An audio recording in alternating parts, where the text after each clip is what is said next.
नमस्कार सांग माने पालुआ भजा आज मुझे शीत पड़ू पड़ू पालुआ ही मार्केट रे मिले और खाइबा बहुत बढ़िया लगे। आज आम जेहतु पालुआ आसी भाविली या रेसिपीटा करी आपको मु गोल गोल के काटी देछि काटिकी ऊपर चोपा छड़ेकी ही काटे चोपा छड़ेकी काटी देछि भल कि 2-3 थर की भल कि मकची मकची की धोई देछि आ धोईकी मु प्रेसर रे लूण हलदी देकी स्वाद अनुसार सीटी दे देछि कहीं ये टी सीजा खाइब।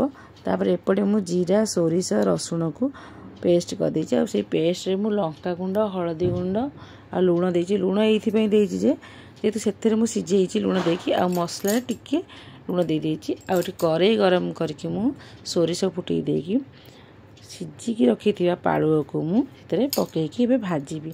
पालुटा टिके एपट सेपट करके भाजी ही गला पर जेतबे करी लागिवा छाड़ी जीवो सेतरे बाटिकी रखिथिबा बेसर मसला जीरा सरसों मसला ताकू पकेकी भल भाबरे स्लिम आंच रे 10-15 मिनट भाजीबे जेमती बढ़िया भागे मसलाटा ता संगे मिसी जीवो आ भजाटा परफेक्ट हो जिवो। देखंतु मो भजाटा भी पूरा परफेक्ट हो गलानी। आ पालुआ भजा को मानु भल लागे निश्चित कमेंट करिवे। आ मते तो बहुत भल लागे मको भात रे खाएनी मु जाउना सुना को खाली रे खाए आको खाली भाजीची खाली आ देखंतु केते सुंदर देखा जाची पालुआ भजा।